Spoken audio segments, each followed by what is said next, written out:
Our first lesson this morning comes from the Gospel of Luke, toward the beginning of Jesus' ministry. After a night of catching no fish, Jesus instructs Simon, James, and John to cast their nets again. There were so many fish this time that their boat started to sink. And at the end, Jesus calls them to be fishers of people. Once, while Jesus was standing beside the lake of Gennesaret, and the crowd was pressing in on him to hear the word of God, he saw two boats there at the shore of the lake. The fishermen had gotten out of them and were washing their nets. He got into one of the boats, he got into one of the boats, the one belonging to Simon, and asked him to put out a little way from the shore. Then he sat down and taught the crowds from the boat. When he had finished speaking, he said to Simon, "Put out into the deep water and let down your nets for a catch." Simon answered, "Master, we have worked all night long, but have caught nothing. Yet, if you say so, I will let down the nets." When they had done this, they caught so many fish that they were beginning to burst. So they signaled their partners in the other boat to come and help them. And they came and filled both the boats so that they began to sink. But when Simon Peter saw it, he fell down at Jesus' knees, saying, "Go away from me, Lord, for I am a sinful man." For he and all who were with him were astounded at the catch of fish that they had taken. And so also were James and John, sons of Zebedee, who were partners with Simon. Then Jesus said to Simon, "Do not be afraid. From now on, you will be catching people." When they had brought their boats to shore, they left everything and followed him. Our second lesson today is an excerpt from The Serviceberry by Robin Wall Kimmerer. In my homelands of the richly forested Great Lakes, indigenous nations devised what we call today resource management plans for our shared territories. Long before settlement, the Haudenosaunee Confederacy in lands which today called New York State, and the Anishinaabe nations of the Great Lakes made agreements known as the Dish and Spoon Treaty. This negotiation enshrined the mutual understanding that the lands that provide for both our nations with hunting grounds and provisions of all sorts are regarded as one dish with Mother Earth has filled with everything that we need to live. It is seen as a gift and therefore shared in common. There are multiple nations in this accord, but only one spoon, not a big one for some and little one for others. It is an agreement for sharing with a joint responsibility for care. There are also protocols in many indigenous cultures for individuals taking from the land. These ancient guidelines, referred to as the honorable harvest, constrain rampant consumption to ensure that the dish remains full. I've been told that these ethics themselves are the result of timeless treaties between the human people and the deer people, the bear people, the fish people, and the plant people, in which our more than human relatives agree to share the gift of their lives to sustain the lives of humans. In return, the human people agree to protocols of restraint, respect, and reciprocity. I suspect that these ethics also arose from making mistakes and suffering the ecological consequences. I wonder if we will learn again. If we think of the earth as a big warehouse of commodities as mere objects, we claim a kind of privilege to exploit what we believe that we own. In the property mindset, how we consume doesn't really matter because it's just stuff, and the stuff all belongs to us. There is no moral constraint on consumption, and so we find ourselves in a time of ecological and spiritual depletion.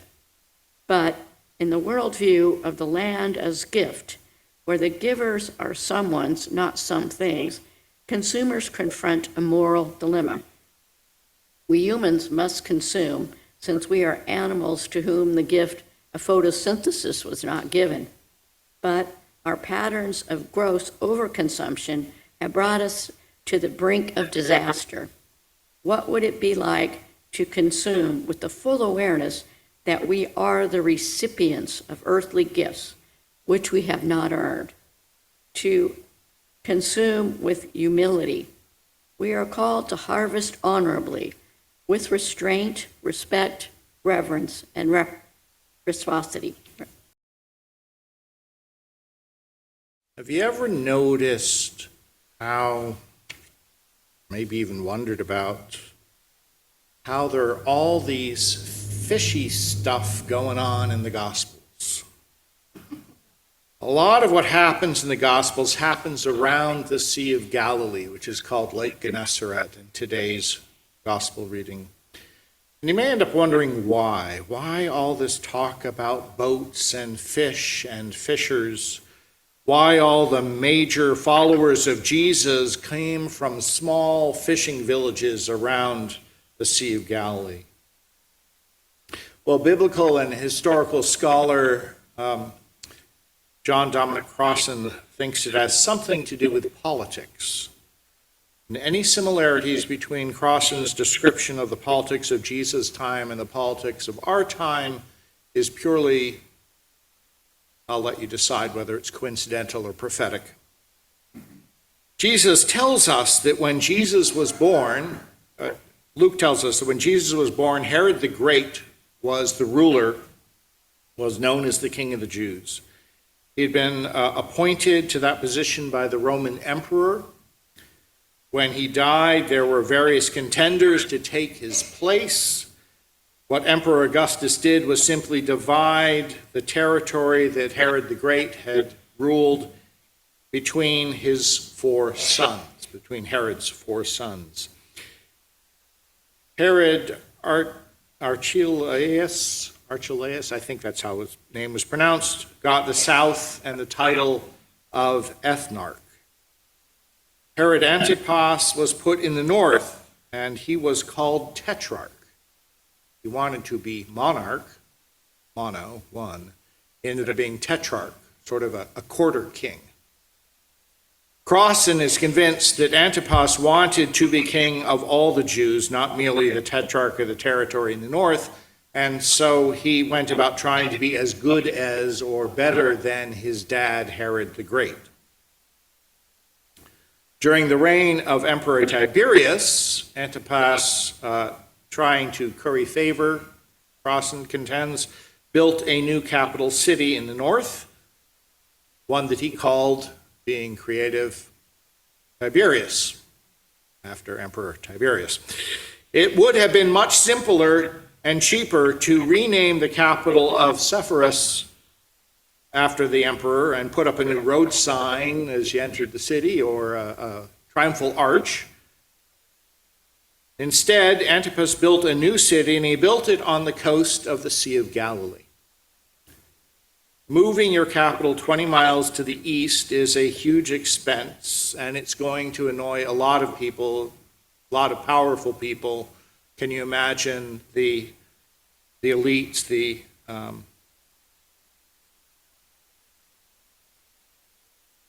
aristocrats of the time, having to move out of their nice suburban villas and move 20 miles just because the king had decided to build a new city, a new capital for the kingdom.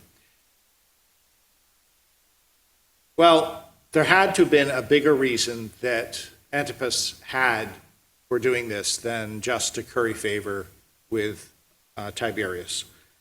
And we don't know what it is, but we can guess based on what Antipas did in addition to building the new city. He commercialized the fishing industry in the Sea of Galilee.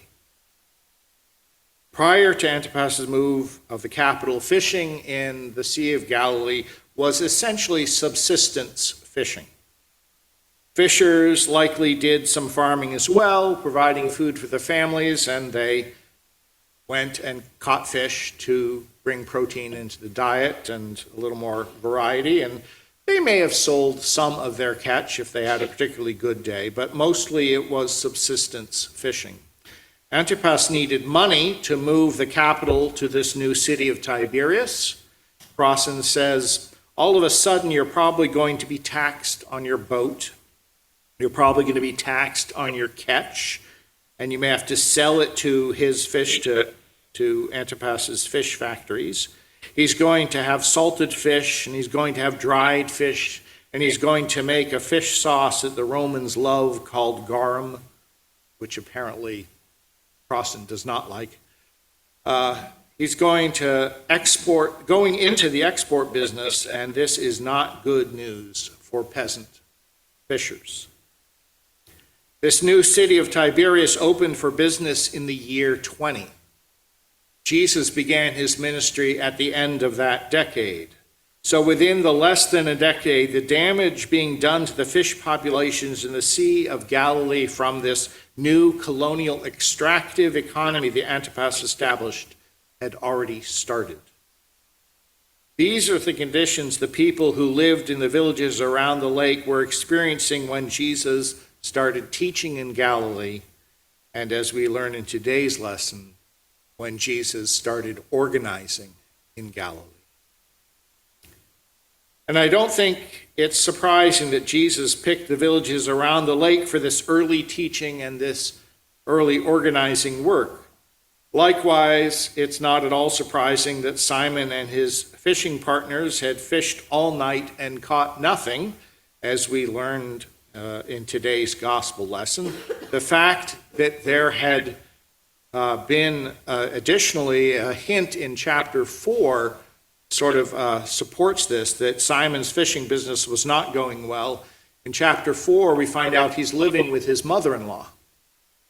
And if he's living at her house, that means that his fishing job is not producing enough income to support him. It might have been that she was living at his house, which there's other social dynamics that would have said, but if he's living at her house, that's probably a sign that he's not doing well financially. So overfishing, the fish populations go down. There are signs that he's not doing well economically. Luke doesn't tell us what Jesus taught to the crowd that gathered by him by the shore of the lake. Luke doesn't even tell us anything about the crowd, though I think we can assume that, like Simon and James and John, they were other folk who lived around the lake in the villages, and they were dealing with the consequences of Antipas's actions and his new fishing industrial complex that he was building. All Luke says is that Jesus taught, the people listened, and then Jesus told Simon to go out again into the deep water and cast his nets that he had been cleaning after a night of unsuccessful fishing. Go out one more time. Simon does, and he catches so many fish that his nets are about to break, and as they haul them into the boats, he gets James and John to bring a second boat out. They almost sink 2 boats. Theologian Ched Myers says that this story communicates defiance and delight, resistance and renewal. He calls it Jesus' first demonstration project of Sabbath economics. In the teeth of imperial scarcity and privation and privatization, Jesus reveals the surprise of abundance for everyone. Meyer's analysis of the story is too good to summarize, so here's what he says.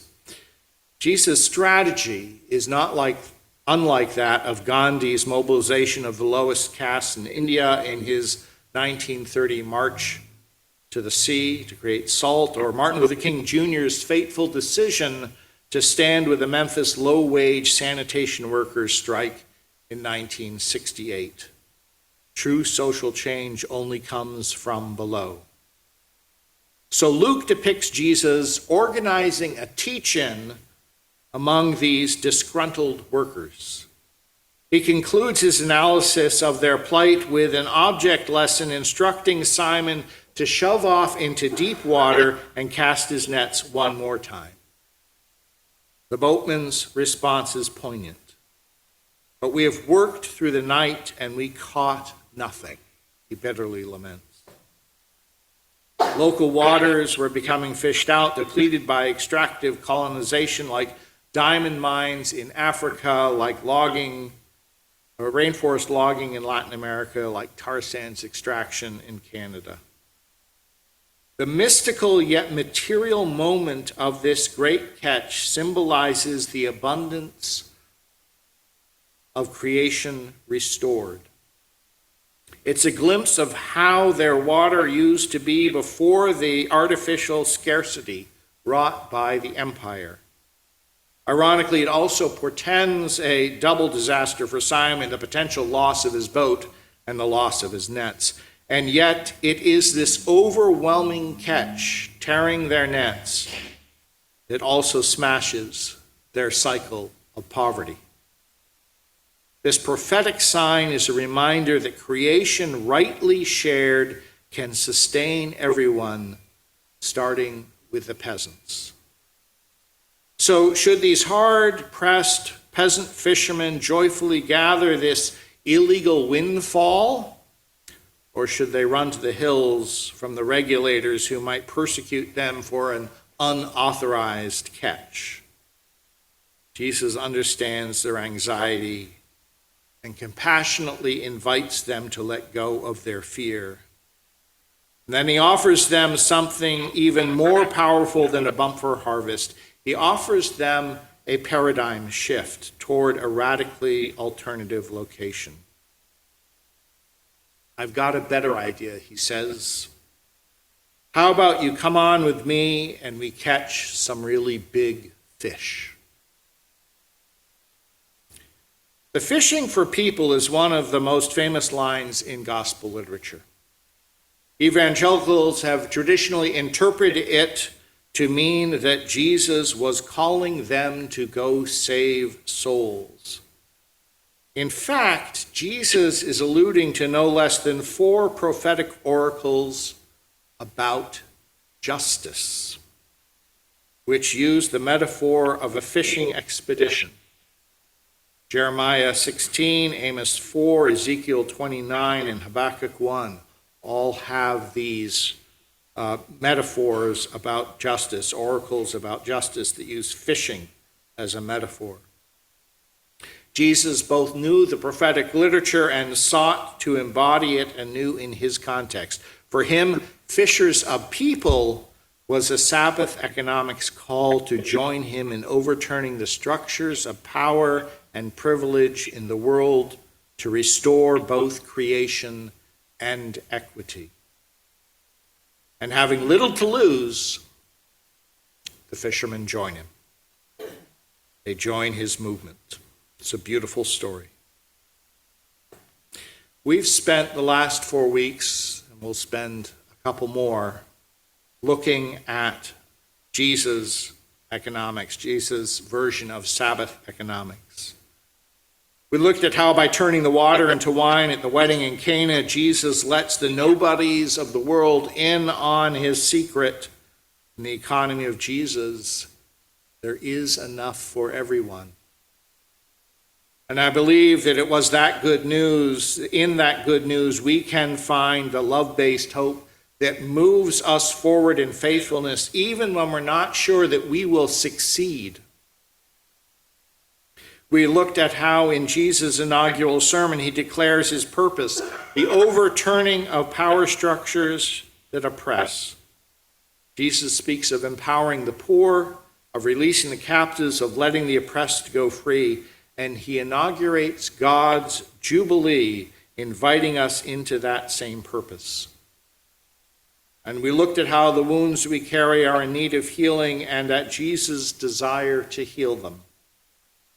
And we looked at how we can be party to that healing ministry by standing up to the destructive mob. Today, Jesus shows us what Jubilee looks like, that creation rightly shared can sustain everyone, and that the call to catch people is a call to participate in God's accountability and justice. I think this is where we can find meaning for our days. We can find meaning for our days by embracing the economy of Jesus and standing up against things like the city's proposed ban on camping. We can find meaning for our days by embracing the economy of Jesus and seeing that the hungry have enough to eat, at least today. We can find meaning for our days by embracing the economy of Jesus and holding the powers that oppress accountable. The economy of Jesus is a radically different economy from the one of scarcity and consumption and extraction that pervades our culture. The economy of Jesus calls us to a different ethic, a different way of living and being in the world. The economy of Jesus asks us to live like the dish with one spoon treaty that called the Haudenosaunee Confederacy and the Anishinaabe nations of the Great Lakes to live together. I believe we can find meaning for our days in the call to live with restraint, with respect, with reverence, and with reciprocity. Amen.